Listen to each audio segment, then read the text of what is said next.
সংস্কার আরম্ভ হয়েছে এই দেশে। মুহাম্মাদুর রাসূলুল্লাহ। এই যে ডানে আছে, ডানে বইটা পাবেন, নিয়ে নিজের ম্যাডামকে পড়াবেন, কাজে লাগবে, সংসারে অশান্তি দূর হবে। সংস্কার আরম্ভ হয়েছে এই দেশে। এখান থেকে যান।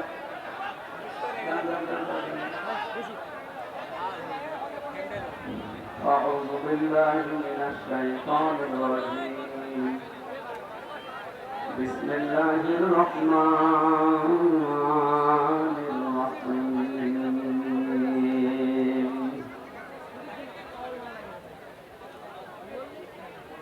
فما أوتيتم من شيء فمتاع الحياة الدنيا وما عند الله خير وأبقى للذين آمنوا وعلى ربهم يتوكلون.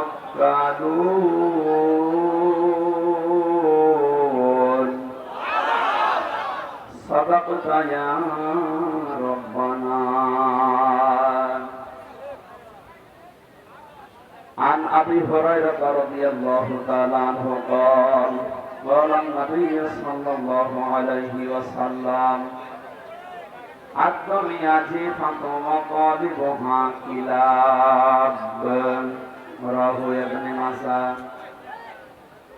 وقال تعالى في شان حبيبي وما زادهم إلا إيمانا وتسليما.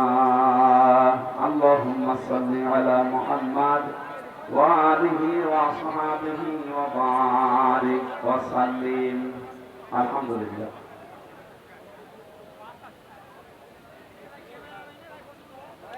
নওগাঁ জেলার বদলগাছি থানার অন্তর্গত বামনপাড়া যুব সমাজের উদ্যোগে ঐতিহাসিক তাফসীরুল কোরআন মাহফিল 11তম এটা মহতী আয়োজনের সম্মানিত সভাপতি বিশিষ্ট আলেমে দ্বীন জনাব মাওলানা ইয়াসিন আলী, সম্মানিত পরিচালক জামাতে ইসলামী বাংলাদেশের পাহাড়পুর ইউনিয়ন পরিষদ বদলগাছি নওগাঁর সম্মানিত আমির জনাব মাওলানা কামরুজ্জামান, মাহফিলের প্রধান অতিথি শাইখুল মাশায়েখ, বিশিষ্ট ইসলামী চিন্তাবিদ জয়পুরহাট জেলা জামাতের শ্রদ্ধাভাজন আমির, আমাদের সকলের শ্রদ্ধাভাজন ব্যক্তিত্ব জনাব ডাক্তার ফজলুর রহমান সাইদ সাহেব, মঞ্চে বসে আছেন অন্যান্য উলামা ইকরাম, এতক্ষণ যারা কথা বললেন মাওলানা ইয়াসিন আলী, মাওলানা রেজাউল করিম সহ নাম না জানা অন্যান্য উলামা ইকরাম, সামনে বসা মুসলমান ভাইরা, পর্দার আড়ালের সম্মানিতা মা এবং বোনেরা, প্রাণপ্রিয় নওগাঁবাসী, আল্লাহর দরবারে শুকরিয়া জানাচ্ছি। আমাদের বুকের উপর থেকে বিশাল এক পাথর তিনি নামিয়ে দিয়েছেন। খুশি হয়ে বলছে আলহামদুলিল্লাহ। আর একবার বলেন তো আলহামদুলিল্লাহ।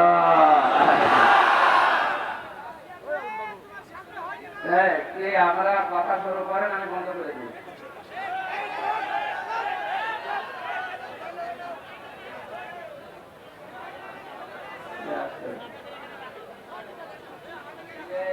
চেয়ারগুলো একটু পিছিয়ে দেন, এই চেয়ারগুলো একটু পিছিয়ে দেন, একটু পিছিয়ে দেন, একটু পেছন আর একটু।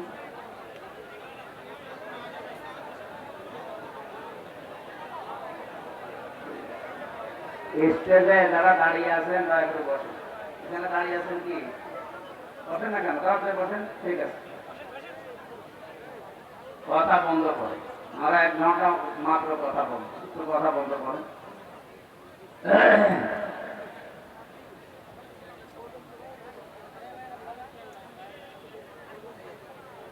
এই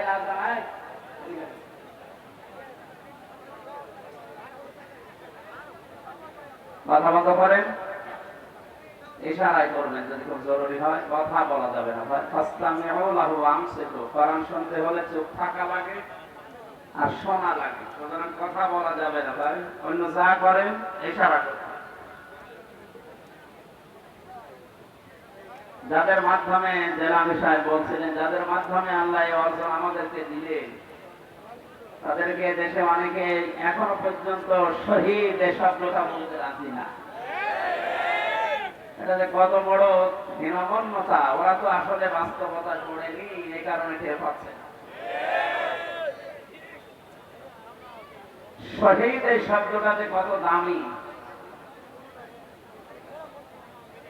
এই শব্দ নিয়ে যারা আজ উল্টা পাল্টা ফতোয়া দিচ্ছে তাদেরকে আহ্বান জানাচ্ছি, কোরআনে কারিমে আল্লাহ জানিয়েছে যারা শহীদ হয় তারা মারা গেছে এ কথা বলা নিষেধ। মুখের উপরে আল্লাহ ৪৪ ধারা জারি করে দিয়েছেন, মুখের উপরে আল্লাহ পাক নোটিশ দিয়েছেন, ওয়ালা তাকুলু লিমা ইয়াকতালু ফি সাবিলিল্লাহি আমওয়াত বাল আহইয়াউ ওয়ালাকিন লা তাশউরুন। সূরা বাকারার ১৫৪ নম্বর আয়াতে আছে, আল্লাহ পাক বলেন মুখ দিয়ে কথা বলা যাবে না, বিশেষ করে যারা শহীদ হয়েছে, আমি আল্লাহর রাস্তায় জীবন দিয়েছে, এরা মারা গেছে এ কথা বলা নিষেধ। কে বলছেন বলেন তো? কি আশ্চর্য, এত ডিস্টার্ব হচ্ছে।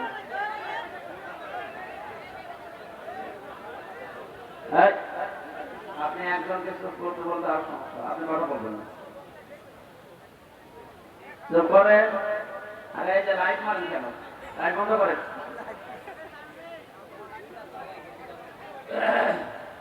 এটা কম যে থাকে,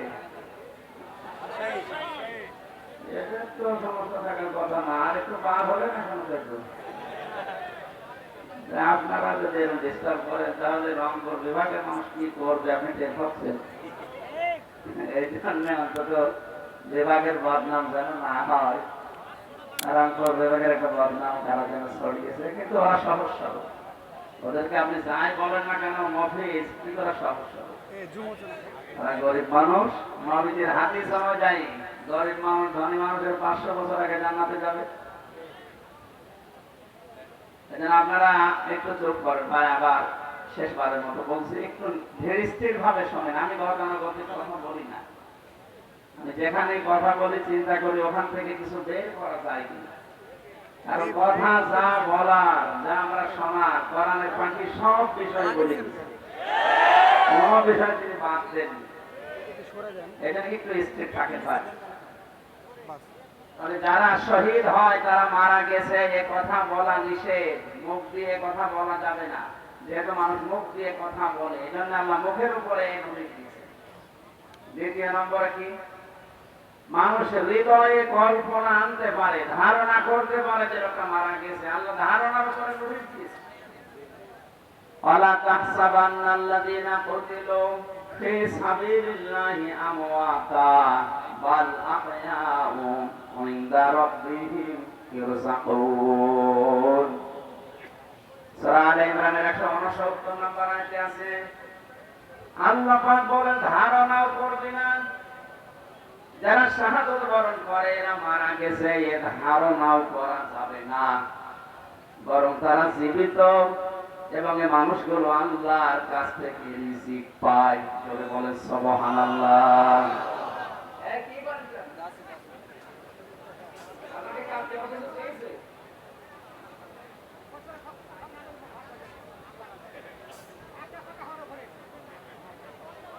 না এই হলে তো কথা বলা যায় নাকি?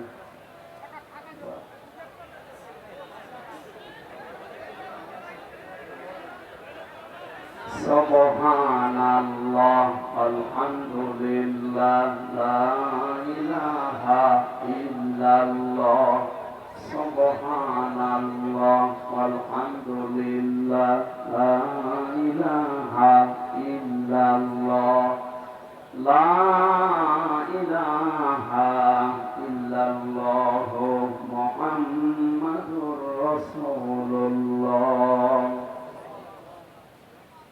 ভাইরা, এখানে যে মানুষগুলোর মাধ্যমে আজকের পরিবেশ আমরা পেলাম, মাত্র 2 মাস আগে এখানে আসতে চেয়েছিলাম, সঠিকভাবে আমি আসতে পারিনি, পথ থেকে ঘুরে চলে গেছি।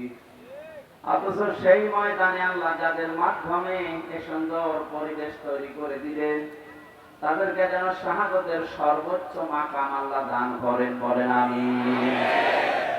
রাষ্ট্রের দায়িত্ব যারা নিয়েছেন, আহ্বান জানাচ্ছি তাদেরকে, বিশেষ করে ডক্টর মোহাম্মদ ইউনূস সহ যারা এই দেশের জন্য দ্বিতীয় স্বাধীনতায় জীবন দিলেন, পঙ্গত্ব বরণ করে এখনো পর্যন্ত হাসপাতালের বেডে কাতরাচ্ছে। প্রত্যেক পরিবারে আমার মনে হয় কমপক্ষে রাষ্ট্রের পক্ষ থেকে এখন যেভাবেই হোক 5 লক্ষ করে টাকা পরিবারে দেওয়া দরকার। আর প্রতি পরিবারে যে কোনো একজনকে হলে তাদের একটা কর্মসংস্থান রাষ্ট্রের পক্ষ থেকে এই মুহূর্তে করা দরকার। যদি বলেন টাকা নেই, দরবেশের টাকা নেই, নিয়ে আসেন দরবেশের টাকা। এই টাকাগুলো দিয়ে হলেও আমার মনে হয় এই মানুষগুলোর সচলাচল কিছু চলে ফিরে খাওয়ার মতো করা দরকার। এদের কারণে আজ আমরা মুক্তভাবে কথা বলতে পারছি। গত 2 দিন আগে বাংলাদেশ জামায়াতে ইসলামী কুষ্টিয়া জেলা শাখা অধ্যক্ষ আমির অধ্যাপক মাওলানা আবুল হাশেম অনেক কুষ্টিয়ার 500 আলেমকে ডাক দিয়েছিলেন। সব ধরনের আলেমরা এসেছিলেন। প্রায় 2-3 ঘন্টা পর্যন্ত আলোচনা ওখানে হয়েছে, 8 মিনিট 10 মিনিট করে করে। এই যে 30 সেকেন্ডের ভেতরে যেটা বললাম, এটা শোনার পর কি মনে হচ্ছে বলে? 500 আলেম এক জায়গায়, কোনো পাহারাদার নেই, কোনো পুলিশ নেই, কোনো গোয়েন্দা নেই, শুধু আলেমেরা। অথচ আগস্টের 5 তারিখের আগে যদি 500 না 5 জন এক জায়গায় হতো, হতে দিত? কত রকমের কথা বলতে বলেন তো। যেখানে গোপন ষড়যন্ত্র হচ্ছে, এখানে জঙ্গির তৎপরতা চালানো হচ্ছে, অথচ 500 এক জায়গায় কোনো ফতোয়া নেই। এই সুন্দর অবস্থান যিনি তৈরি করে দিলেন, অবশ্যই আল্লাহ তৈরি করে দিয়েছে এই ছাত্র ছাত্রী ভাইদের মাধ্যমে।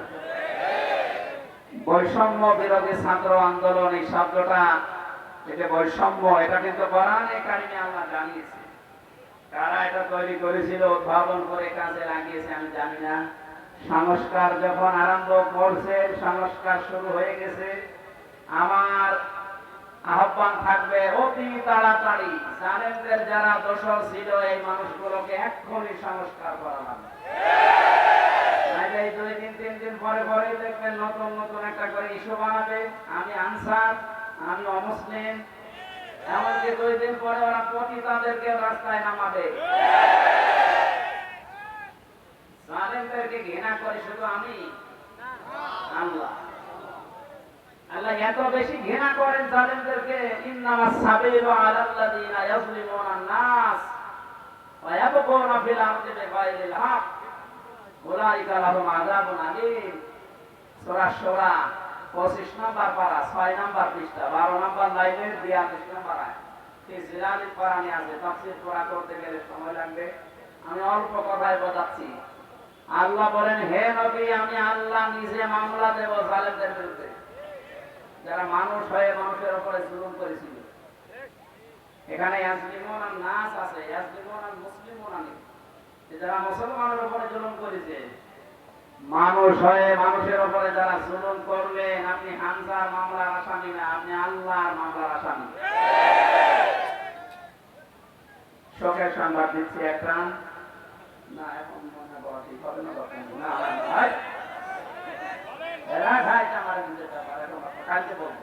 কালকে আসে মাসের গায়ে আমরা কাজ না বলা নিষেধ, আমি বলে ফেলেছি তো করেন।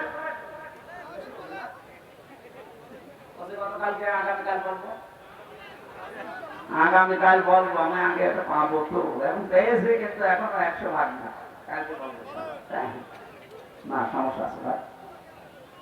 আমার ভাইরা, আমি আয়াত দিয়ে যেটা বের করতে পেরেছি,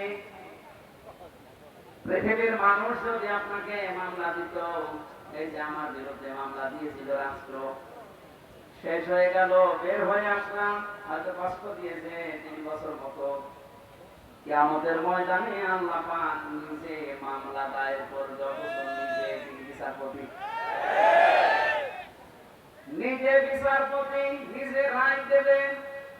যদি মামলার বাদী হয়, তাহলে এই বাদী যিনি বলেন তো কি অবস্থা তার হবে?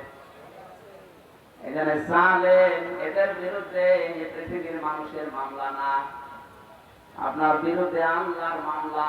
আল্লাহ নিজে কেস করবে আপনার নামে। পরের শব্দটা আরো কঠিন।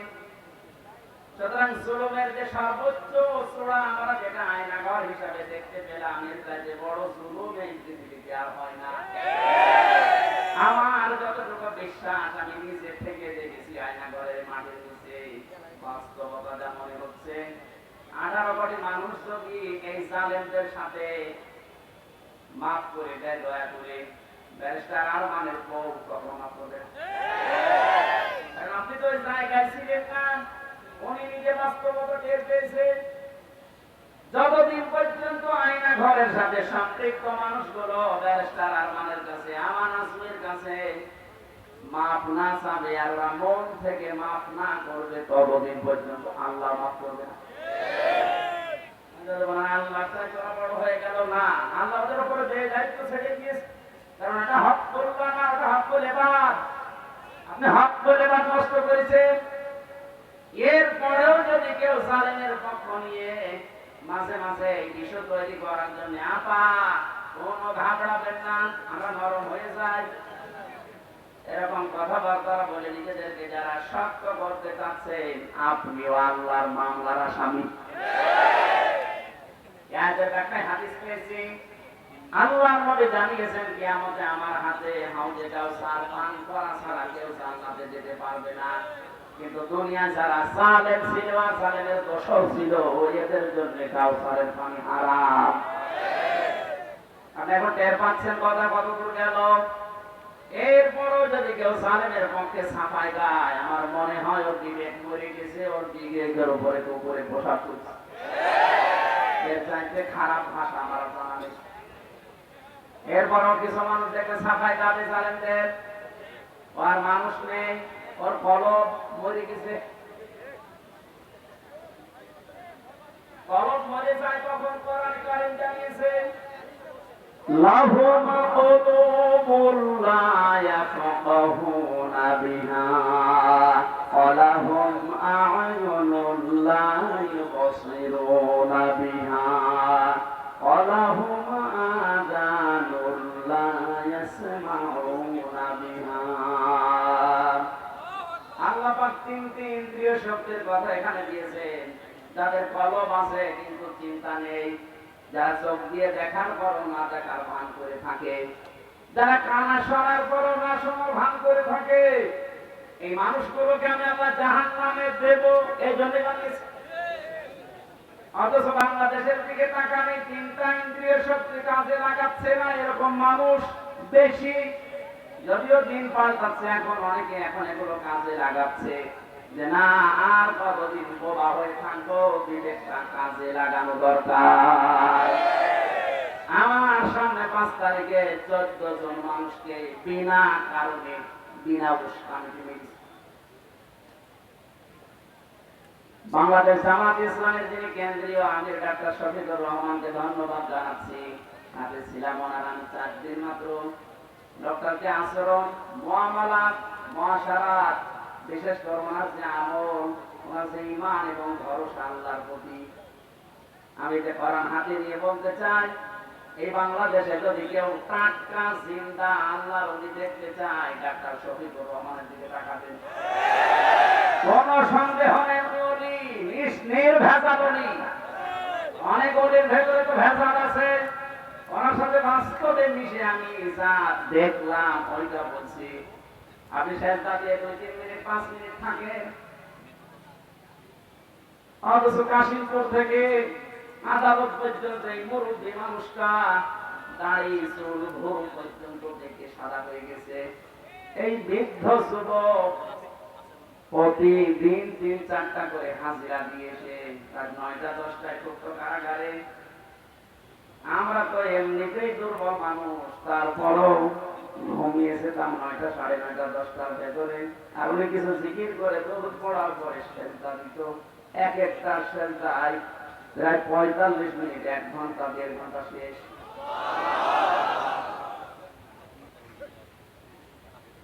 উনি দেশের শহীদ পরিবারকে প্রত্যেককে 2 লক্ষ করে টাকা বাংলাদেশ জামাতি ইসলামীর পক্ষ থেকে দেওয়া আরম্ভ অলরেডি করেছে। রবিবারের দিন তাদের কুষ্টিয়াতে 30 লক্ষ টাকা উনি বলেছে আপনারা এক জায়গায় করেন জেলা জামাতকে, যে আমি এগুলো যে এই পরিবারের 15 জন শহীদ দিয়ে আসবো জোগাড় করে।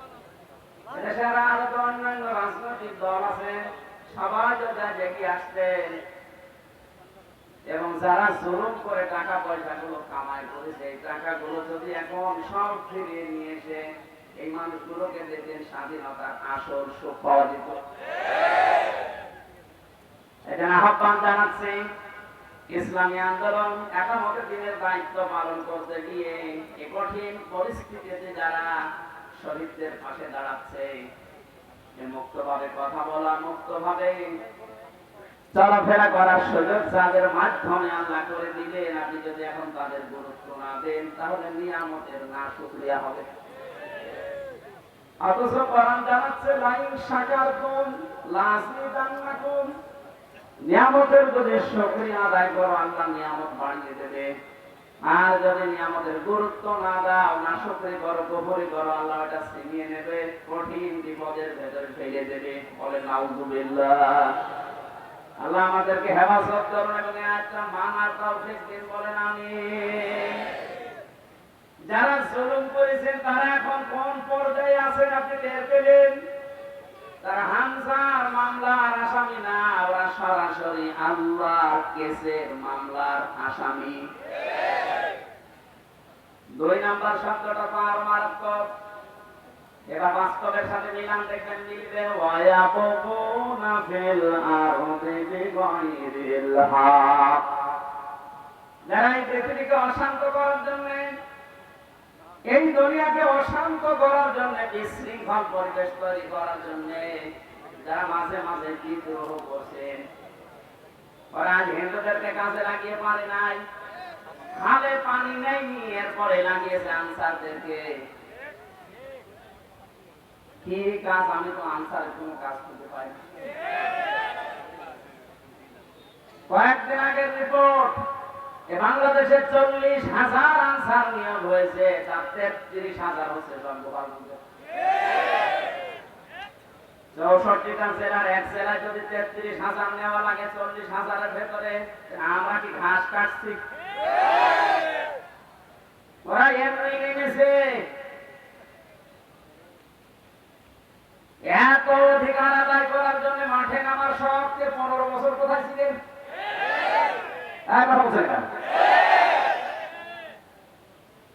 দায়িত্বে যিনি এখন আছে ডক্টর মোহাম্মদ ইউনূসকে আমরা আহ্বান জানাবো, পুলিশ ছাড়া যদি 5 তারিখের পর থেকে আজকের দিন পর্যন্ত চলতে পারে, আনসার ছাড়া ওই দেশ চলবে।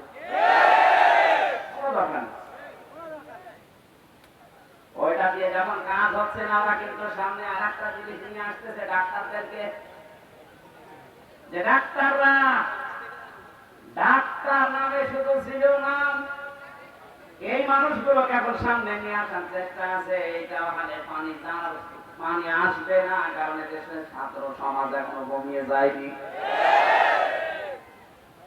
এরপরও দেখবেন যখন হবে না, তখন ওরা গার্মেন্টসের মানুষগুলোকে কাজে লাগাবে, কারণ ওদের কাছ থেকে গোপন কথাগুলো আমরা আগে জেনে ফেলছি। গোপনে গোপনে উপর থেকে সাহস পায় যে আপা ঘাবড়াবেন না, আপনি ঘাবড়ালে আমরা নরম হয়ে যায়। এরকম বহু আছে, সব আগে থেকে বলে যায় যে সামনে ডাক্তারদের নামাবে রাস্তায়, এরপরে গার্মেন্টস শ্রমিকদেরকে। এটাও যদি না হয় তারা তোমার হয়তো ঘাটের প্রতি তাদেরকে নামাবে। যারা এদের সাহায্য করার জন্য, এই বিশৃঙ্খল পরিবেশ তৈরি করার জন্য যারা বিদ্রোহ করছেন, আপনিও আল্লাহর মামলার আসামি। এটা তো আমি বানালাম। সূরা সূরা 25 নাম্বার পারা 42 নাম্বার আয়াত, এটা আমি আয়াত পারা পৃষ্ঠা সব বলে দিচ্ছি। এরপরও কারো অবিশ্বাস হলে আপনি কোরআন শরীফ নিয়ে তাফসীর এখানে নিয়ে আসেন, আমি দেখি। আপনি নিজেও পড়াশোনা করবেন না, আবার হামজা বলবে আপনি মানবেনও না। আপনি কি হয়েছেন কি? এটা দিয়ে 5 তারিখের আগে বাংলাদেশ এখন আছে, সংস্কার আরম্ভ হয়েছে এই দেশে। নওগাঁবাসী আপনাদেরকে আমি আহ্বান জানাচ্ছি, আমি রাজনৈতিক ভাবে একটা দলের সাপোর্ট করি, ভালোবাসি, সাহায্য করি, কিন্তু এখানে কথা বলার জন্য আমি রাজনৈতিক পরিচয় নিয়ে আসিনি, আমি দাওয়াত নিয়ে এসেছি। কোরআনে কারিমের সঠিকটা আমি তুলে ধরবো, আপনাকে মেনে নেওয়া লাগবে। আর যদি বলেন না ভুল হচ্ছে, তাহলে আপনি নিয়ে এসে বসিয়ে রাখতে পারেন। সঠিক যদি বলি ওইটা মানা লাগবে। এই যে বৈষম্য, কোরআনে কারিমে আল্লাহ কোনো বৈষম্য রাখেন, দেখেছেন? যে সকালে এক কথা বললেন, বিকালে আবার এক কথা, এরকম কথা কোরআনে আছে? নেই। যে কোরআনে নেই, কোথায় আছে? সূরা নিসা ৫ নম্বর পারা ১০ নম্বর পৃষ্ঠা ৩ নম্বর লাইনের ৮২ নম্বর আয়াত। আফালা ইয়াতাদাব্বারুনাল কুরআন ওয়ালাউ কানা মিন ইনদি গায়রিল্লাহি লাওয়াজাদু ফীহি ইখতিলাফান কাসীরা।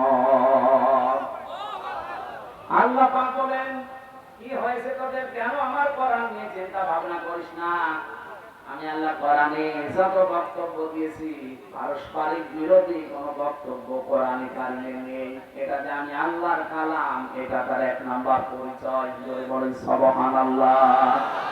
বৈষম্য বিরোধী ছাত্র আন্দোলনে যারা নেতৃত্ব দিয়েছেন, আমি ৫০০-র উপরে নাম পেয়েছি। যতগুলো মানুষের কথা শুনছি, প্রত্যেকে চায় যে বৈষম্য যা আছে সব যেন দূর হয়ে যায়।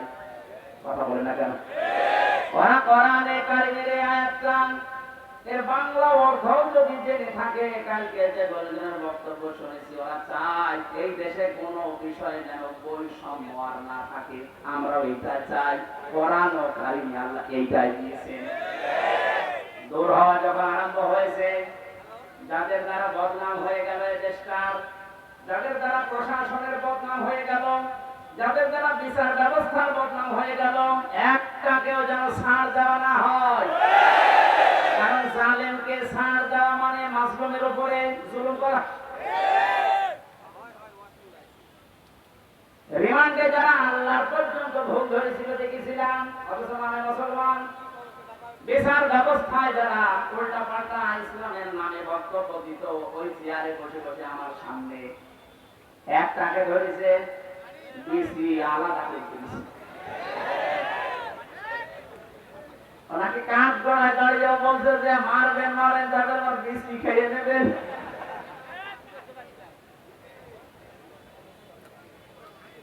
প্রত্যেকটা দিক এবং বিভাগের দিকে তাকান। বিচার ব্যবস্থা, প্রশাসন, ব্যবসা, চিকিৎসা, শিক্ষা, যতগুলো বিভাগ আছে এই দেশে, এই সমস্ত জায়গাতে যারা ধ্বংস করার জন্য জাতিকে একেবারে নিঃস্ব করার জন্য, চরিত্রহীন করার জন্য যারা যারা চেষ্টা চালিয়েছে, একটাকেও ছাড় দিতে হবে না, প্রত্যেকটা করা লাগবে। এগুলো ওখান থেকে অপসারণ করেন খুব তাড়াতাড়ি। বাংলাদেশের ৬৪ জেলার ডিসি, এসপি, টিওনো, ওসি সকাল হতে হতে এদেরকে বাদ দিয়ে ওই জায়গায় অন্য কাউকে বসান। এগুলো সব জালেমের দোষর ছিল। কথা বলে না কেন?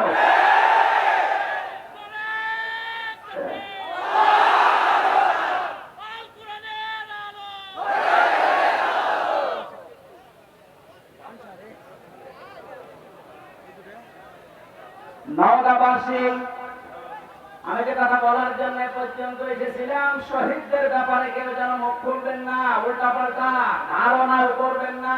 এটা কোরআন দিয়ে আল্লাহ নিষেধ করে দিয়েছেন ১৫০০ বছর আগে। যারা এগুলো করছেন, এখনো পর্যন্ত আপনি ঘরের ভেতরে আছেন, আপনিও থামেন। যদি ওই লোকটা ঠিক কয়েকদিন আগে লোকটা মা বলছে যে আমার ভুল হয়ে গেছে, আমি কেমন যেন বলে ফেলেছিলাম। মুক্তিযোদ্ধা, মুক্তিযোদ্ধার নাম নিয়ে, আবেগ নিয়ে খেলা করার জন্য যে মানুষগুলো এতদিন পর্যন্ত জাতিকে উল্টা পাল্টা বুঝিয়েছে, এই শব্দ দিয়ে এখন আর জাতিকে বোঝানো সম্ভব না। কারণ পাকিস্তানেরাও বলছে আমি কে, তুমি কে, ওরা বাংলাদেশ বলছে কেন? কারণ আমরা তো বলেছি রাজাকার। আহ্বান জানাবে এরকম উল্টা পাল্টা ধারণা মুখ দিয়ে তো কথা বলবেন না, করবেন না। সুতরাং যারা এনে দিলেন আল্লাহ, এই আবাবিল পাখির মতো আল্লাহ রাব্বুল আলামিন এদের পরিবার এবং যারা অসুস্থ হয় এখনো পর্যন্ত প্রায় ৭৫০-র উপরে এখন হাসপাতালে, আমার কুষ্টিয়াতে এখন প্রায় 23 জন হাসপাতালে পড়ে আছে। আল্লাহ এদেরকে শেফায়ে কামিলা আজিলা নসিব করুন, বলেন আমিন। দরুদ আর সালাম পাঠ করছে আমাদের নবী, যাকে আল্লাহ নাম ধরে ডাক দিয়েছেন। কোরআন শরীফের ভেতরে বিশ্ব নবীকে আল্লাহ ডাক দিয়েছেন 56 বার। মেন নাম আমি পেয়েছি নবীজির 7টা। কয়টা? আপনি ঘুমাচ্ছেন? আমি এমনি বলছি না, কথার একটা শিক্ষা আছে এই জন্য, কারণ এই আরেকটা ষড়যন্ত্র শুরু হচ্ছে কিছু মানুষের দ্বারা। আমি ওইটা যেন নিরসন হয় এই কারণে এই শব্দটা বলছি। এদিকে তাকান, নবীজিকে আল্লাহ পুরা কোরআনে ডাক দিয়েছেন 7টা নামে, বিশেষ করে তার ভেতরে 1 নম্বরে ডাক দিয়েছেন ইয়াসিন। ইয়া হরফে নিদা, ইয়া মানে হে, সিন মানে সাজ্জিদ। এই শব্দটা নিয়ে মুফাসসিরিন ইকরাম বিশেষ করে তাফসীরে কাবীর আল্লামা ফখরুদ্দীন রাজি রাহমাতুল্লাহ আলাইহি উনি সিন শব্দের 5টা অর্থ দিয়েছেন। তিনি বলেন সিন মানে সাজ্জিদুল আলামিন, সিন মানে সাজ্জিদুল বাশার, সিন মানে সাজ্জিদুল কাউনাইন, সিন মানে সাজ্জিদুল আম্বিয়া, সিন মানে সাজ্জিদুল মুরসালিন। সুতরাং আল্লাহর ঘোষণা দেওয়া নেতা এই দুনিয়ায় একজন, তার নাম মুহাম্মাদুর। এবার আসেন তো শব্দের ব্যাখ্যা যায়। আল্লাহ যে নিজে ডাক দিলেন ইয়াসিন, হে নেতা। কিসের নেতা? সাজ্জিদুল আলামিন, জগৎ সমূহের নেতা। শুধুমাত্র বাংলাদেশ না, শুধুমাত্র ভারত, ইন্ডিয়া, পাকিস্তান না, এ দুনিয়ায় এখন 228টা রাষ্ট্র আছে। আপনি যেখানেই বাস করেন, এগুলো একটা গ্রহের ভেতরে পৃথিবী নামক এরকম বহু গ্রহ নক্ষত্র আল্লাহ বানিয়েছে, যেখানে মানুষ যেতে পারে। ইয়াতানাজ্জালুল আমরু বাইনাহুন্না, ওই সমস্ত জায়গা আল্লাহ সৃষ্টি আছে, সেখানে আল্লাহর বিধিবিধান নাযিল হচ্ছে। কেউ যদি মঙ্গল গ্রহে চলে গিয়ে বাস করতে চায়, যেটা আলামিন বহু বছর, এই হিসাবে মঙ্গল গ্রহে বসবাসকারী লোকটাকে ও মুহাম্মদুর রাসূলুল্লাহর আদর্শ মানা লাগবে, মাস্ট বি। কেউ যদি চাঁদের দেশে বাস করে, জানেন তো পৃথিবীতে নেই, আমি চাঁদে আছি, ওখানেও আপনাকে মুহাম্মদুর রাসূলুল্লাহকে নেতা মানা লাগবে, আদর্শ মানা লাগবে। এই কথাটা যদি শুধু দুনিয়ায় শেষ হয়ে যেত আমি বলতাম না, এটা আখিরাতের সাথে রিলেটেড। এগুলো খেয়াল করেন। কিয়ামতের ময়দানে আল্লাহ যখন বিচারের জন্য মানুষকে ডাকবেন, দলে দলে ডাকবেন, পালে পালে ডাকবেন। হ্যাঁ, অকুল্লুহুম আতিহি ইয়াউমাল কিয়ামাতি ফারদা। সূরা মরিয়মের 95 নম্বর আয়াত। আল্লাহ পাক বলেন কিয়ামতে প্রতিটি মানুষকে আমি ডাক দেব স্রেফ একা একা। কয়জন করি? এটা বিচারের প্রথম সিস্টেম। এদেশে যেমন 4 প্রকার বিচারের রায় হয়। সিএমএম কোর্টে হয় জয়পুরহাটে, জজ কোর্টে হয় জয়পুরহাটে, হাইকোর্ট আর এই বাংলাদেশের 64 জেলাতে নেই, এটা আছে শুধুমাত্র রাজধানী ঢাকাতে। হাইকোর্টের রায় যদি কারো বিপক্ষে যায়, সে বলতে পারবে না রায় আমি মানি না, এতটুকু তার বলার ক্ষমতা আছে যে আমি আরো উপরে যাব, আমি ন্যায় বিচার পাইনি। কোথায় যাবেন? যান সর্বোচ্চ আদালতের দেশে সুপ্রিম কোর্ট। কি কোর্ট? এই কোর্টের উপর আর কোন কোর্ট আছে? বলেন বলেন। আল্লাহ রাব্বুল আলামিন বিচারের প্রথম সিস্টেমে যখন আপনাকে একা একা ডাকবেন, কি করবেন সেটা 5টা বিষয় ওখানে আছে। দ্বিতীয় নম্বরে বিচারের সিস্টেমে এবার আল্লাহ আপনাকে আর ধাপে একা ডাকবে না। ভালো করে খেয়াল করে। ইয়াউমা নাদউ কুল্লা উনাসিন বিইমামিহিম। সূরা বানী ইসরাঈল 15 নম্বর পারা 8 নম্বর পৃষ্ঠা 3 নম্বর লাইনের 72 নম্বর আয়াতের প্রথম অংশে আছে। আল্লাহ পাক বলেন কিয়ামতের ময়দানে আল্লাহ এবার প্রতিটি মানুষকে ডাক দেবে তার নেতার সাথে। এটা কেন বানালাম? এটা বলে এবার আপনাকে আল্লাহ ডাক দেবে আপনার নেতার সাথে, আপনি যাকে মেনে চলতেন। এবার আপনি নিজেই বলেন তো, আগে নেতা, এরপরে আপনি যাকে মেনে চলতেন দুনিয়ায়, এ লোকটার যে চরিত্র, একে যদি আল্লাহ দেখে আপনাকে মাফ করার মতো কায়দা আছে? বলছেন না, এখনই ধরা কথা। এই জন্য তো বলছে এটা দুনিয়ার বিষয় না, শুধু আখিরাতের সাথে রিলেটেড সম্পর্কিত। এই জন্য আপনাদের সতর্ক করছে। এখনো পর্যন্ত এই দেশে যাদের নেতা ঠিক হয়নি, যাদের নেতৃত্ব এখনো ঠিক করতে পারেননি, আপনি এক্ষুনি পরিবর্তন হওয়ার জন্য সিদ্ধান্ত নেন যে আমি রাসূলুল্লাহ বাদ দিয়ে কাউকে নেতা মানি না।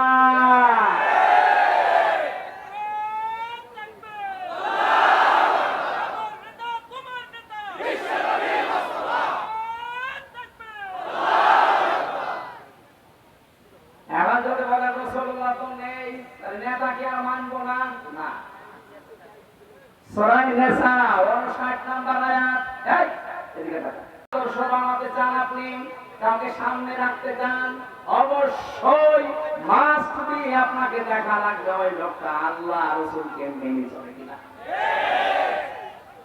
এবার আপনি এতদিন পর্যন্ত চাই ভুল ভাল করতেছিলেন, এবার মিলান। যারা আল্লাহ রাসূলকে মানে না তাদেরকে মানা হারাম। কথা বলেন, এরা শুধু কি সামিয়ানার নিচে বাইরে নিয়ে যাবেন? এই এটা বাইরে নিয়ে যাওয়ার সময় এখনই। আল্লাহ রাসূলকে যারা মানে না, সে যেই হোক, ওটা আমার বাবা হলেও আমি মানি না, ওটা আমার স্বামী হলেও আমি মানি না। কারণ আল্লাহর ঘোষণা দেওয়া নেতা দুনিয়ায় কয়জন? আল্লাহ একজনকে দিয়েছেন, ইয়াসিন। এই নেতা, এটা কিন্তু নামাজের মতো ফরজ।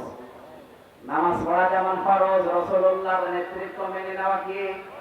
এটা দুনিয়ায় কেউ যদি রাজনীতি মনে করে মুখ ফিরিয়ে চলে যায়, কি হবে বলেন এবার তাদের? আমি যেটা হবে সেটা শোনাচ্ছি।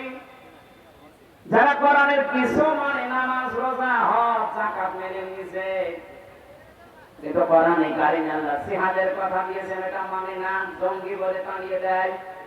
দিন কায়েমের কথা বলেছে, ওটা মানে না, রাজনীতি মনে করে ফেলে দেয়। এই মানুষগুলোর জন্য কি হবে তার তাকান। সূরা বাকারা 85 নম্বর আয়াত। আফাতুমিনুনা বিবাদিল কিতাবি ওয়া তাকফুরুনা বিবাদ ফামা জাযাউ মান ইয়াফআলু যালিকা মিনকুম ইল্লা খিzyun ফিল হায়াতিদ দুনিয়া ওয়া ইয়াওমাল কিয়ামাতি ইউরাদ্দুনা ইলা আশাদ্দিল আযাব। ইলা আখির আয়াত। আল্লাহ পাক বলেন, আমার কোরআনের কিছু নিয়ম নীতি মানবা, আর কিছু নিয়ম নীতি মানবা না, উল্টাপাল্টা ধারণা করবা, অবিশ্বাস করবা। তোমাদের জন্য দুনিয়ার জীবনে লাঞ্ছনা, গঞ্জনা, অপমান, জেল জুলুম এগুলো আমি দিয়ে কিছু ভরে দেব। এই জন্য আজ যারা কোরআনের কিছু মানছেন, কিছু মানছেন না, তাদের জন্য দুনিয়ার জীবনে অপমান অপেক্ষা করছে, আর মরণের পরে আল্লাহ কঠিন আযাবের দিকে তাদের নিয়ে যাবে।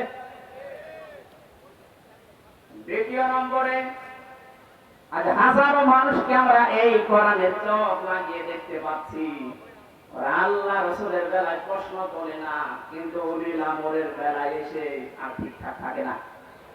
আরে ভাই, এটাও তো ফরজ। হযরত ওমর একবার চিঠি পাঠিয়েছিলেন বিবাহ অনুষ্ঠানে। সাদ ইবনে আব্দুল্লাহ রাদিয়াল্লাহু তাআলা আনহু বিবাহ অনুষ্ঠানে তিনি কবুল বললেন, মিষ্টি দেওয়া হয়ে গেছে, বিশেষ করে খেজুর দেওয়া।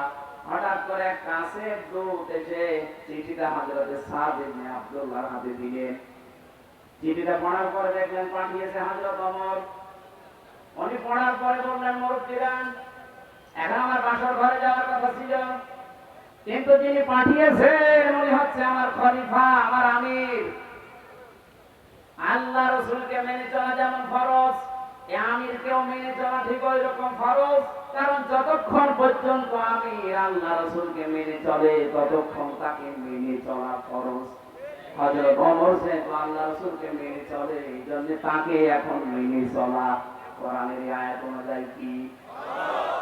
আমি আর যাব না এখন বাসর ঘরে, আমি চললাম। স্ত্রীর কাছে বিদায় নিয়ে তিনি ছুটেছিলেন, এখান থেকে যে মাসলাটা পেলেন, আল্লাহ রসুলকে যারা মেনে চলবে তাদের মানা নামাজের মতো ফরজ, আল্লাহ রাসূলকে যারা মানে না তাদেরকে মেনে নেওয়া নামাজ না পড়ার মতো হারাম। এরপরও যদি কেউ না বোঝার ভান করে থাকেন, এদিকে আসেন। আশা করছি আপনি বুঝেছেন। এখন সব শব্দের অর্থ করতে গেলে সময় হবে না। আমি এক কথা এটা বোঝালাম যে আল্লাহ পাকের ঘোষণা দেওয়া নেতা দুনিয়ায় একজন, তিনি আমাদের নবী মুহাম্মদুর রাসূলুল্লাহ। সূরা সূরার 35 নাম্বার একটা মাত্র আয়াত পড়েছি, 53টা আয়াত দিয়েছেন আল্লাহ। আমার যতটুকু ধারণা, কোরআনের এই আয়াতে আল্লাহ যত কথা আমাদেরকে জানাতে চেয়েছেন, পৃথিবীর এই জমিনটা নিয়ে আল্লাহ একটা তথ্য দিয়েছেন যে দুনিয়ার জীবনটা আসলে কি। এর পরবর্তী শব্দগুলো আল্লাহ আমাদেরকে যেটা বোঝাতে চায় আমরা তাফসীরের মাধ্যমে বোঝার চেষ্টা চালাচ্ছি ইনশাআল্লাহ। আল্লাহ পাক বলেন, ফামাতাউল হায়াতিদ দুনিয়া উতিতুম মিন শাইইন ফামাতাউল হায়াতিদ দুনিয়া।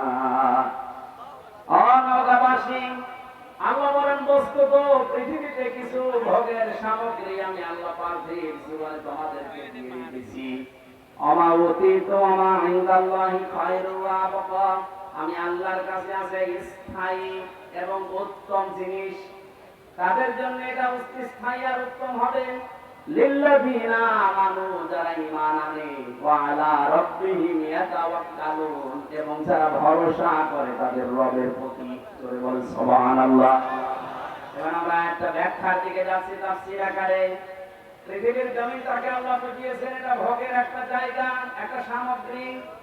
এই বস্তুটা আল্লাহ দুনিয়াতে মানুষকে দিয়েছেন, কিন্তু পৃথিবীর মূল্য যদি আল্লাহর কাছে থাকতো, আল্লাহ এই পৃথিবীকে কাফেরদের এক ঢোক পানিও তিনি পান করতে দিতেন না। তাফসীরে ইবনে কাসিরে আমি আয়াতের ব্যাখ্যায় পড়েছি, যে মানুষটার জীবনে যত বেশি দুনিয়াকে ছাড় দেওয়া ছেড়ে দেওয়ার অভ্যাস তৈরি হবে, আখিরাত তার কাছে তত বেশি উত্তম এবং স্থায়ী মনে হবে।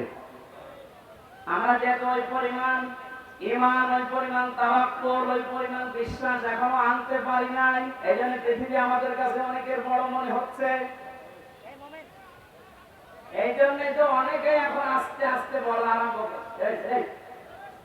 কথা বলতে পারে পৃথিবীর মর্যাদা বিশ্বনবী জানিয়েছেন, আল্লাহর কাছে যদি একটা মাছের দানার পরিমাণ হতো, দানা, আমার আল্লাহ পৃথিবীতে কোন অস্বীকারী কাফেরকে এক ঢোক পানিও পান করতে দিতেন না। যেহেতু পৃথিবীর মূল্যটা এরকম, এজন্য আমরা এখানে যেন ধোঁকায় পড়ে না থাকি। আসল সফলতা বিফলতা মানুষের কিন্তু এখন না, আসল সফলতা হচ্ছে মরণের পরে আল্লাহ যদি মাফ করে তাকে জান্নাত দেয়, এটা আসল সফলতা। আর দুনিয়ার সফলতা কি? আমান সুহসিহা আনিন নার ওয়া উদখিলাল জান্নাতা ফাকাদ ফাস আমাল হায়াতুদ দুনিয়া ইল্লা মাতাউল গুরুর। সূরা আল ইমরানের 185 নম্বর আয়াতের শেষের দিকে আছে, আল্লাহ পাক বলেন, ওই লোকটার জীবন তো সফলতার দিকে যাচ্ছে, ওই লোকটার জীবন তো সফলতার দিকে যাচ্ছে যে আস্তে আস্তে জাহান্নামের কাজগুলো ছেড়ে দেয় আর জান্নাতের কাজের দিকে এগিয়ে যায়। এখন আপনি নিজের দিকে তাকিয়ে বলেন, আপনার জীবন সফলতার দিকে যাচ্ছে না বিফল হচ্ছে? জাহান্নামের কাজগুলো আপনি আস্তে আস্তে ছেড়ে দেবেন। যে কাজ করলে জাহান্নামে যাওয়া লাগে ওগুলো আস্তে আস্তে ছাড়বেন। যে কাজ করলে জান্নাতে যাওয়া যায় ওই কাজগুলো আস্তে আস্তে ধরবেন। আল্লাহ শেষের দিকে জানিয়েছেন, পৃথিবীর মানুষেরা দুনিয়ার জীবনটা কিন্তু খেল তামাশা ধোঁকা ছাড়া কিচ্ছু না।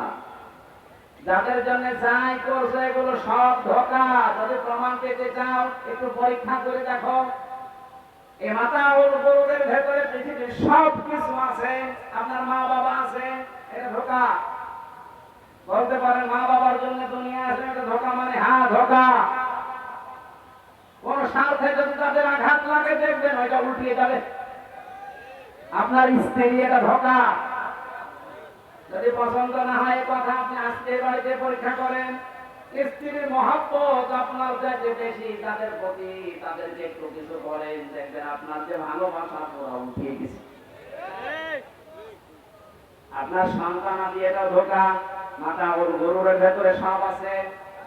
এখানে পৃথিবীর এই ধোকার পেছনে থেকে আমার আখেরাত যেটা, এটা যেন আমি নষ্ট না করি। হ্যাঁ, এদের সাথে সম্পর্ক থাকবে আমার অতটুকু যতটুকু আমার আল্লাহ আমাকে জানিয়েছে। আমাকে রিমান্ডে নেওয়ার সময় যে হিন্দু অফিসারটা ছিল, এই লোকটা আমার বলছিল, হুজুর আমি মিশনে গিয়েছিলাম একটা মুসলিম দেশে, ওখানে এক হোটেলে খাবার খেতাম 2 বছর, ওদের ভাষাটা আমি আয়ত্ত করে ফেলেছি।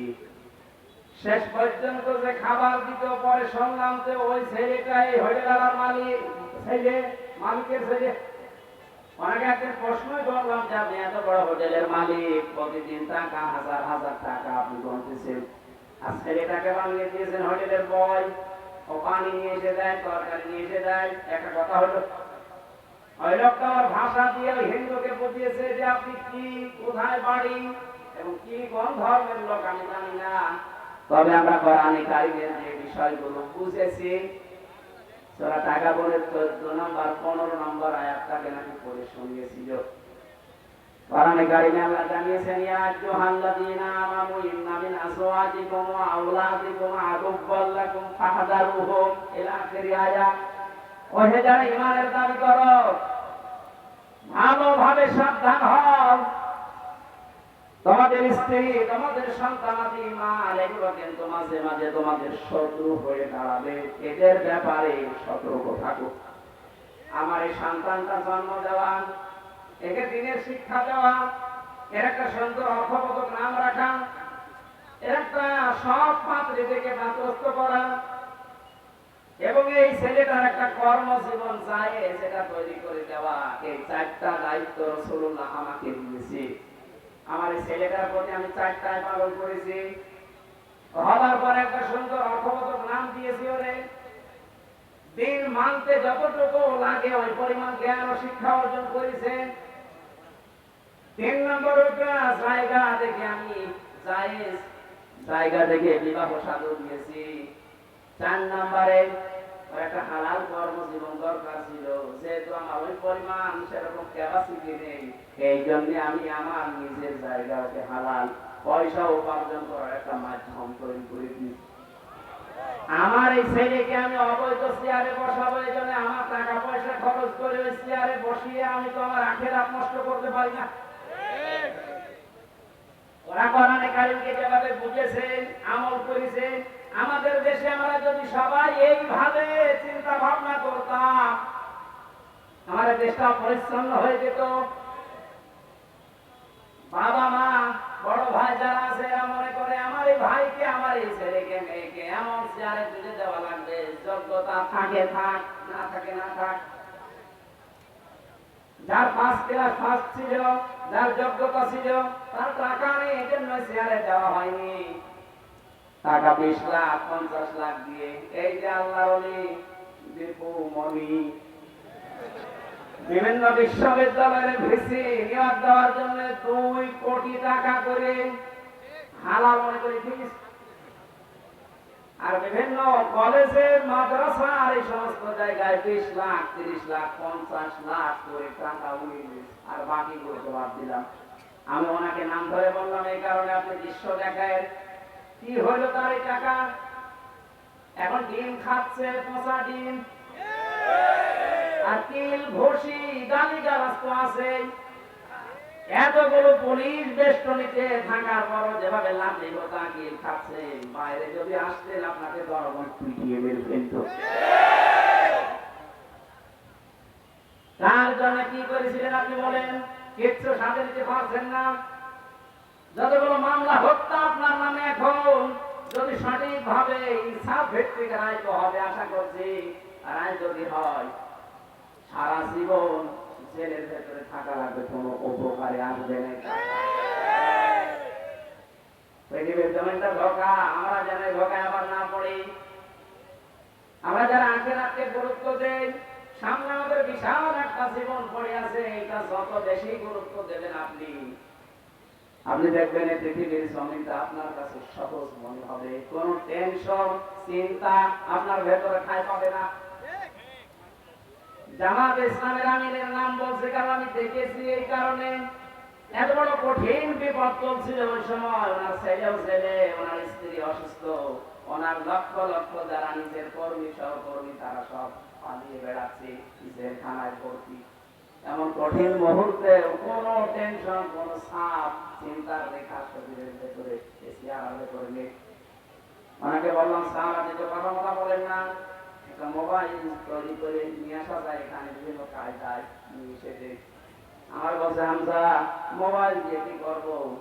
বললাম আপনার সন্তান জেলে, আপনার স্ত্রী অসুস্থ, আমরা শুনেছি আপনার নিজের সহকর্মী সহযোদ্ধা যারা তারা হাজার হাজার জেলে, অনেকে পালিয়ে বেড়াচ্ছে, একটু সান্ত্বনাদের বাড়িতে। আমার যে কথা বললো ওনার কথা শোনার পরে আমার এই আজটা মনে হয়েছে। আমার বলছে হামজা তাদেরকে বাইরে রেখে এসেছি, ওদের জন্য আমার আল্লাহ যথেষ্ট। এরকম কঠিন মুহূর্তে কথা বের হওয়া যেমন তেমন ইমানের কাজ না। কত বড় বড় আলেম দেখেছি আমি কেন্দ্রে মরে যায়, অথচ কান না কাটিত পরের কথা এই কথা আমার শুনিয়েছে। তখনই বুঝেছি ওনার মান কত উপরে। আল্লাহ পাক বলেন ওমা ইনদাল্লাহি খায়রু ওয়া আবকা। আমি আল্লাহর কাছে কিন্তু তোমাদের জন্য স্থায়ী এবং উত্তম এই বিষয় দুইটাই আমি লিখে দিয়েছি। দুনিয়ার জীবনকে যত ছাড় দিতে পারবা আখিরাত তত বড় করে তোমার নজরে আমি দেখাবো। আমার তো মনে হচ্ছে ওই মানুষগুলোকে আল্লাহ এই আয়াত এবং আয়াতের বাস্তবতা ফেরেশতা দিয়ে দেখাচ্ছে। চুপ করে, দুইটা গুণ এখানে আমরা পেয়েছি। আল্লাহ বলে সবাইকে আমি দেবো না, দেখেন তো আপনার ভেতরে আছে কিনা। লিল্লাযিনা আমানু, যারা ঈমান আনে। প্রশ্ন আসতে পারে আমার ঈমান নেই, আছে, আপনার ঈমান আছে কিনা এবার দেখেন। রাসূলুল্লাহ ১৫০০ বছর আগে জানিয়েছে ইদা সাররাতকা হাসানাতুকা ওয়া সাআতকা সাজ্জিয়াতুকা ফাআনতা মুসলিম। মুসলিম শরীফের হাদিস। নবীজি বলেন তোমার ভালো কাজ যদি তোমাকে আনন্দ দেয়, আর অন্যায় অবৈধ বিবেক বহির্ভূত যে কাজ আছে, সমাজ বিরোধী, ইসলাম বিরোধী, মানবতা বিরোধী, এরকম কোন কাজ যদি তোমার সামনে হয় আর তুমি যদি কষ্ট পাও, তাহলে বুঝবা তোমার ঈমান আছে। ও বাংলার মুসলমানেরা, আজ যাদের ঈমানদার মনে করেন ১৪ বার হজ করেছে মাথায় পট্টি দিয়ে থাকে, বিশাল ঈমানদার, তাহাজ্জুদ ছাড়ে না, যায় নামাজ পড়ে, ঘুম থেকে উঠে কোরআন শরীফ পড়ে, আপনি তাকান তো ভালো কাজ তাদের কাছে ভালো লেগেছে না? তাফসীর মাহফিল গুলো ভালো কাজ না খারাপ কাজ? এইটা জানা ৪৪ ধারা জারি করে করে বন্ধ করে দিয়েছে। আর অন্যায় কাজ দেখলে যাদের কাছে খারাপ লাগে না, আয়না ঘরের দৃশ্য তো সে নিজে জানতো যে এটা আমি বানিয়েছি, এটা কেমন, এটা জানার পরেও যে মানুষগুলোর কোনোদিন আফসোস হয়নি, দুঃখ লাগেনি। এই ৮ বছরের ভেতরে একবার একটু জানানো যেত না ব্যারিস্টার আরমানের, তার বড় কাছে একটু গোপনেও তো বলা যেত যে চিন্তা করবেন আপনার স্বামী আছে। কত বড় মানবতা বিরোধী অপরাধ এটা টের পাচ্ছেন। এত বড় কঠিন অবস্থা যাওয়ার পরে তার মনের ভেতরে কোনো প্রতিক্রিয়া নেই, তাহলে হাদিস অনুযায়ী তাদের ঈমান থাকে কি করে? ঈমান যাদের নেই, বাংলায় বলি তারা বেঈমান। বেঈমান মারা গেলে জানাজা আছে, কবর আছে, দোয়া করা জায়েজ আছে। ঈমান তো আছে তার যার কাছে ভালো কাজ করলে আনন্দ লাগবে, সে যেই হোক। অন্যায় দেখলেই তার খারাপ লাগবে, কষ্ট লাগবে। অথচ এই হাদিসের দুইটা পয়েন্ট আমরা পুরো উল্টিয়ে ফেলেছি। যাদের কাছে খারাপ কাজগুলো কষ্ট দেয় না, ভালো কাজগুলো আনন্দ দেয় না, তারা আজ বড় বড় ইমানদার হয়ে বসেছিল। এই যে দরবেশ মাসে কয়েকবার নাকি আজকে পড়লাম কয়েকবার রিমান্ডে নিজে স্বীকার করেছে, আমরা মাসে কয়েকবার ওই জায়গায় যে মদের আড্ডায় বসিয়ে মদ খাতাম, যে আপনার এই মুখের উপরে ছিল এটা কি? এ দাড়িটা মেকি দাঁড়িয়ে, এই জন্যই তো দাড়ি কেটে পালাচ্ছিল। একটা মানুষকে ধোঁকা দিয়ে বোকা বানানোর দাড়ি আল্লাহ পাক অপমান এমন কায়দায় করেছে, এখন তো লজ্জায় মরে যাওয়ার কথা। ওয়ালা রাব্বিহিম ইয়াতাওয়াক্কালুন, তারা ভরসা করে আল্লাহর প্রতি। এই যে দুইটা গুণ, ঈমান এবং ভরসা, আমি তো বাস্তব ওয়াজ করছি, এই কারণে এটা আমি নিজে দেখে এসেছি। মীর কাসেম আলী শহীদ, এই বাংলাদেশে যদি মনে হয় 100 জন ম্যাগনেট থাকে, তার ভেতরে তিনি 1 নাম্বার।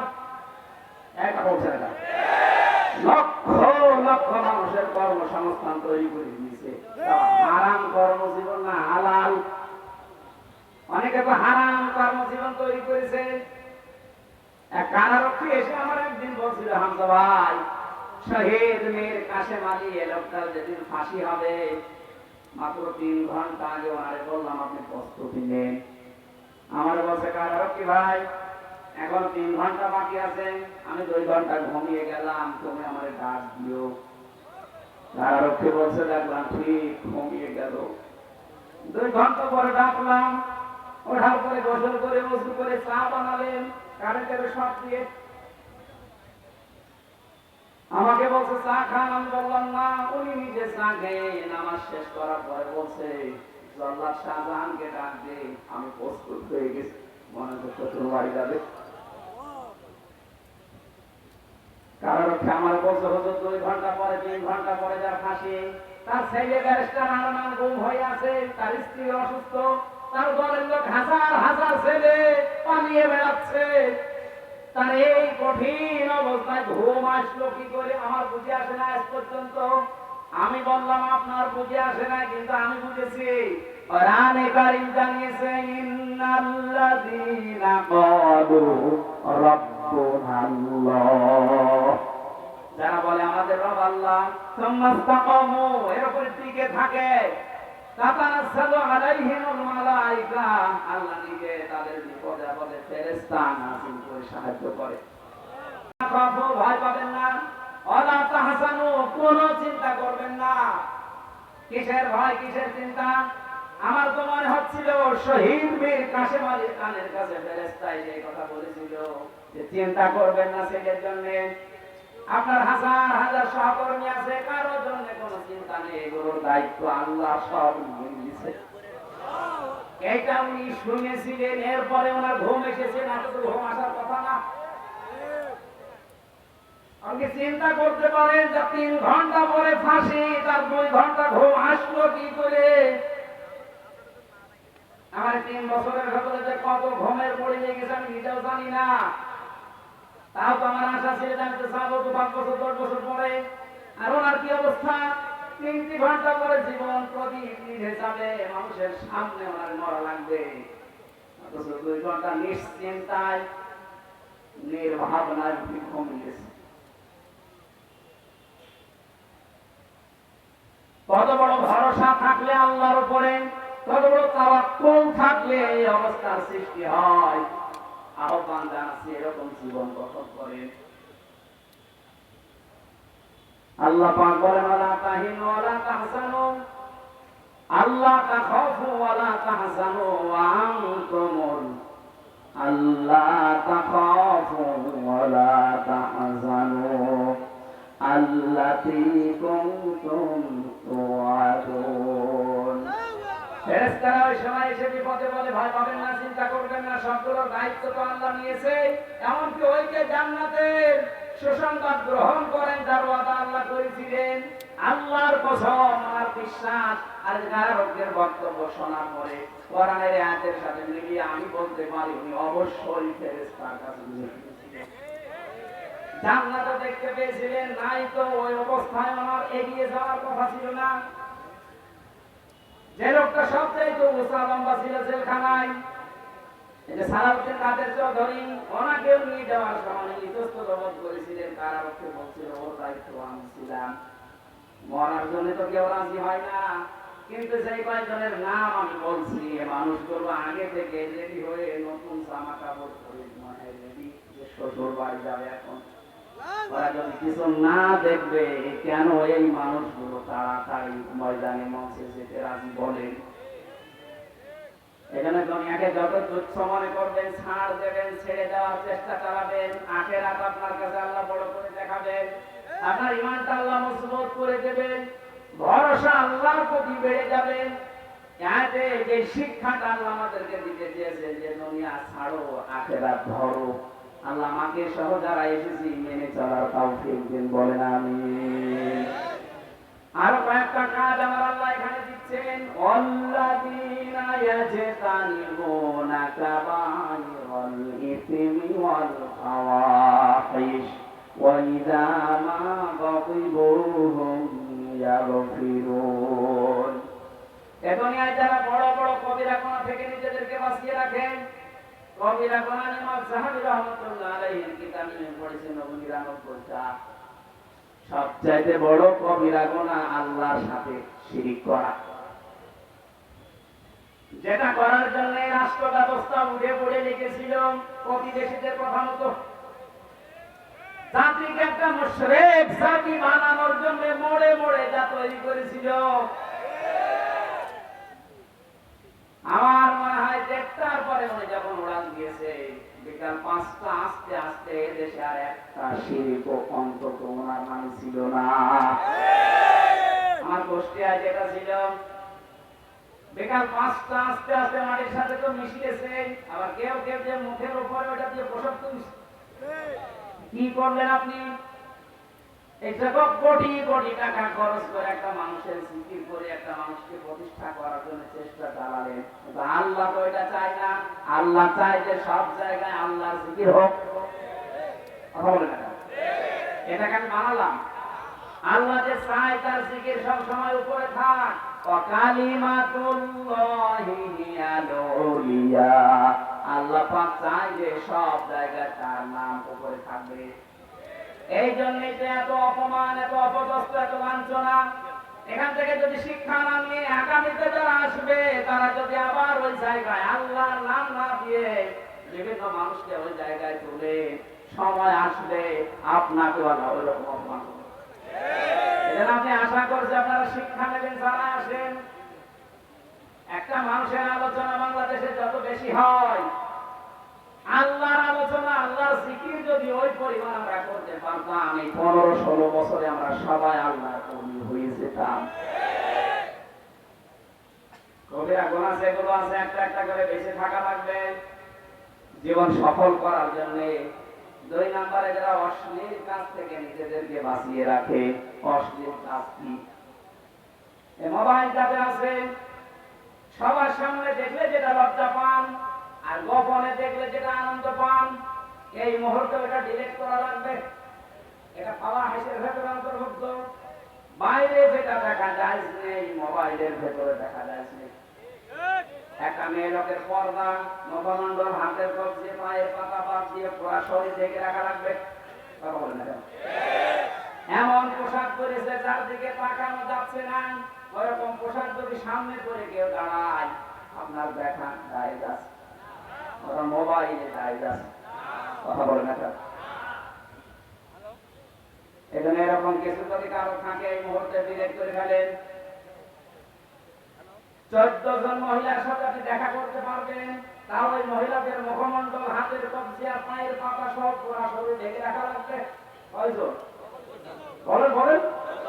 আমি তথ্যগুলো এনেছিলাম, আপনি এখানে মিলিয়ে নেন, কাজে লাগবে। যাদের মোবাইল আছে বলেন, আজকে থেকে আমল শুরু করা লাগবে, শুধু শোনা না। সূরা নিসার 22 নম্বর আয়াতের তাফসীর থেকে বলছি, এই 14 জন মহিলার সাথে দেখা করা জায়েজ আছে। তার ভেতরে নিজের মা, এটা আপন মা, অনেকে নাম ডাকা মা আছে, হবে না। নিজের আপন মা হওয়া লাগবে, দুধ মা, খালা, ফুফু, শাশুড়ি, বোন, দুধ বোন, দাদি, নানি, নাতনি, মেয়ে, ভাইয়ের মেয়ে, বোনের মেয়ে আর পুত্রবধূ। কয়জন হলো? এই 14 জনের ভেতরে একজনের নাম বাদ গেছে, বলেন তো কে? হ্যাঁ, স্ত্রীর সামনে কোনো পর্দা নেই। আর বাকি এই যে 14 জনের নাম বললাম, এদের সামনে আপনি দেখা করতে পারবেন, কিন্তু মুখমণ্ডল, হাতের কবজি, পায়ের পাতা ঢেকে রাখা লাগবে। আর যদি বয়স্ক হয় তাহলে চুল ও পর্দার অন্তর্ভুক্ত। তো স্ত্রীর চুল স্বামীর কাছে পর্দার অন্তর্ভুক্ত না। কথা বুঝতেছে? এবার যারা মা বোনেরা এসেছেন, আপনি 14 জন পুরুষের সামনে যেতে পারবেন, কিন্তু পুরুষের পর্দা হচ্ছে ইমাম আবু হানিফা রাহমাতুল্লাহ আলাইহির মত অনুযায়ী একটা পুরুষ নাভি থেকে হাঁটু পর্যন্ত ঢেকে রাখবে। পুরা শরীরে যদি কাপড় না থাকে তা অসুবিধা নেই, এটা সতর্কতা। এক নম্বরে নিজের বাবা, দুধ বাবা, মামা, চাচা, শ্বশুর, ভাই, দুধ ভাই, দাদা, নানা, নাতি, ছেলে, ভাইয়ের ছেলে, বোনের ছেলে আর মেয়ের জামাই, এর ভেতরে একজন মানুষের নাম বাদ দিচ্ছে। হ্যাঁ, স্বামী। স্বামীর সামনে স্ত্রীর কোনো পর্দা নেই, স্ত্রীর সামনে স্বামীর কোনো পর্দা নেই। মা বোন যারা এসেছেন, আশা করছে আপনি পারিবারিক জীবনে এই বিষয়টা মেনে চলবেন। এটা কিন্তু নফল না, এটা ফরজ।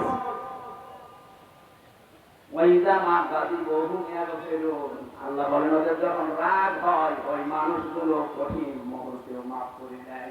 এটা চূড়ান্ত পর্যায়ে আজ দেখেছেন বাংলাদেশ জামাত ইসলামের আমির। তাছাড়া কেউ দেখাতে পারছে না, অনেকে লুটপাট আরম্ভ করেছে, প্রতিশোধের উপরে প্রতিশোধ নিচ্ছে, কিন্তু এই লোকটাও তো প্রতিশোধ নিতে পারত। একা বলছে না, ওনার মতো বিপদে তো আপনি পড়েননি। ওনার ছেলে এখনো জেলখানায় বিনা কারণে, আর ওনারে মামলা দিয়েছে হিন্দাল সারপিয়া, জীবনে নাম শুনিনি। আমি যে প্রথমে বলছিলাম না একটা কথা বলবো, শেষে মনে করেন কালকে বলবো বলে ফেলে আমার মামলা থেকে আমি আসার সময় মঞ্চে আসার আগে 10 মিনিট আগে শুনলাম যে আমার মামলা সব খারিজ হয়ে গেছে, সব পাস, কারণ কোনো তথ্য পাইনি। আলহামদুলিল্লাহ। কঠিন মুহূর্ত চলছে এখন। উনি যেহেতু মাফ করার ঘোষণা দিয়েছে, সাধারণ ক্ষমা, আমরা যারা আছি আমরা এখন অত্যাচারিত হয়েছি। কোরআনে আছে ওয়াইনা কতুম ফাআকিবু বিমিসলি মা উকিবতুম বি, যতটুকু অত্যাচারিত হয়েছিল অতটুকু যদি করো তাহলে দোষ হবে না। তারপর যেহেতু আমাদের অভিভাবক, আমাদের মাথার কাজ, উনি সাধারণ ক্ষমার ঘোষণা দিয়েছে, আমরাও মাফ করে দিলাম। কিন্তু আপনারা নিজেদেরকে নিজেরা মাফ করতে পারবেন না, কারণ যা করেছেন এটা তো আপনি নিজেকে নিজেরা মাফ করতে পারবেন। আজকে আকিস গ্রুপের মালিক আমাকে কল দিয়ে বলেছিল, আপনার এই মামলার কারণে, আপনি যেহেতু আমাদের কাছে চাকরি করতেন মসজিদের প্রতি হিসাবে, আমার মামলার আইউসে ছিল এই মিজানুর রহমান আর শেখ ইমরান এএসপি, ওরাই 5 তারিখের আগেও আমাদের কাছে টাকা নিচ্ছে। খালি মাঝে মাঝে আসতো আর 1 লাখ 2 লাখ 5 লাখ করে টাকা নিয়ে যেত। মনে হচ্ছে টাকা ওরা আমার কাছে পায়। এই মিডিয়ার ভাইরা যারা এসেছেন, আপনাদেরকে আমি দুই একটা কথা, খুব গুরুত্বপূর্ণ কথা বলছি। এক নম্বরে, আজকের এই মাগরিবের আগ পর্যন্ত বিভিন্ন জায়গা থেকে একটা নাম্বারে আমি জেল থেকে বের হওয়ার পর থেকে টাকা নেওয়া আরম্ভ করেছি। কত হুজুর অসুস্থ, অথবা হুজুরের ডেট খালি আছে, এই মাসে এরকম 10টা আছে, অথবা উনি ত্রাণ দিতে যাবে, একটা টাকা পাঠান, এই সমস্ত কথা বলে 10, 20, আজ নওগাঁ এই ধামুরহাটের এক লোক আসছে, দেখা করলে ওর কাছে 35,000 টাকা নিয়ে। আমি নাম্বারটা বলছি, একটু মিলিয়ে দেখবেন, এইরকম নাম্বারে যদি সারা দেশে এটা ছড়িয়ে দেবে। এই লোকটার নাম রানা দাস, হিন্দু, এ বাড়ি কুমিল্লা মুরাদনগরে। আমি জিডি করেছিলাম কুষ্টিয়া থানায়, কিন্তু থানায় চলে গেছি, থানা নিয়ে। এরপরে ডিসিএফ এর প্রধান ছিল, এখন দায়িত্বে আছে, উনি আজকে কথা বললো, আমি ওনার নাম্বারটা দেবো। আপনাদেরকে সতর্ক হওয়ার জন্য বলছি এই নাম্বারে। এখন যদি আবার আসতেও নাকি একজনের কাছে, আমি নিজে কল দিয়েছিলাম একবার, আমার বসে টাকা পাঠান, একবার মানে বসে আমি হামদা বলছি, আরে শয়তান, এই নাম্বারটা একটু লিখে নেন তো, আর ছড়িয়ে দেবেন, যাদের ফেসবুক আছে বেশি ফলোয়ার তার ছড়িয়ে দেবেন। 01834 049716। আমি আবার বলছি 01834 049716। এ হোয়াটসঅ্যাপে কথা বলে, সরাসরি কথা বলতে চাই না। আমার ভিডিও কিভাবে কাটছাট করে কম্পিউটারের মাধ্যমে মানুষকে দেখায় যে এই যে হুজুর কথা বলছে টাকা পাঠান, আর মানুষ আবেগে পাগল 10, 20, 30, 40 হাজার পাঠাতে আছে। ও মনে হয় 8-10 লাখ টাকা এইভাবে কিনা আরো বেশি হবে। আমার কাছে যদি টাকা চাইতে পারে বলেন ও কার কাছে চাইবে? সুতরাং এটা আজকে কাটছাট করে 1-2 মিনিটে আপনি ছড়িয়ে দেন, আপনার উপকার হবে, জাতীয় বাঁচবে। আমি মাইকের সামনে বলছি ভাই আমি টাকা পয়সা কোনোদিন কাউকে বলি না কে কি টাকা দেয়, কারণ আমার অধিকাংশ টাকা আমি একামতে দিনের জন্যই খরচ করি। সুতরাং এটা যেহেতু আমার বাবাকে মাকে দেওয়া লাগে না, সেই হিসাব আমার টাকার দরকার নেই। আমার বাবার যা আছে আমার যা আছে আমার চলার মতো আছে। আমি যেন একামতে দিনের এই দায়িত্বটা নিজের ফরজ দায়িত্ব মনে পালন করতে পারি, এইটার জন্য আপনারা সাহায্য করেন। কাউকে একটা টাকাও দেবেন না আমার নামে, 1 টাকা না। যদি আমার বাবাও এসে বলে না টাকা দেওয়া নিষেধ, টাকা দিতে চাইলে আর সরাসরি আমার হাতে, আর আমি টাকা নিই না। সবাই জানে বাংলাদেশে আমি ওইভাবে টাকা আগে থেকে কারোর কাছে নিই না। মাহফিল করার পরে আপনি যা দেবেন সবাই না দিলে অসুবিধা, মানে গাড়িটা তো ভাড়াটা তো দেবে। ঠিক আছে ভাই, এটা ছড়িয়ে দিয়ে গেলে জাতির উপকার হবে না। এই সিটার, এটা কত বড় সিটার, বহু সিটারি করে খাচ্ছে। আল্লাহ পাক আমাদেরকে যে 2টা আয়াতের যতটুকু বলেছে আমি সহ সারা আসলাম আমল করার তৌফিক দিন, আমিন আল্লাহুম্মা আমিন। লা ইলাহা ইল্লা আনতা সুবহানাকা ইন্নী কুনতু মিনাজ জালিমিন। এই মোনাজাতটা বসে করেন, বসেন বসেন বসেন। আমি মুসাফির অবস্থায় আছি, মোনাজাতটা বসে করেন। আমি জেলখানায় থাকতে মেয়েদের নিয়ে দাম্পত্য জীবন সম্পর্কে 2টা বই লিখেছিলাম। আমার এই যে ডানে গাড়ি আছে মঞ্চে, এখান থেকে নিয়ে মেয়েদেরকে পড়াবেন, বিশেষ করে মাকে, মেয়েকে, বউকে। লা ইলাহা ইল্লা আনতা সুবহানাকা ইন্নী কুনতু মিনাজ জালিমিন। রব্বুল আলামিন, বড় আশা নিয়ে গভীর রজনীতে আমরা হাত তুলেছি, জীবনের অপরাধগুলো মাফ করে দাও।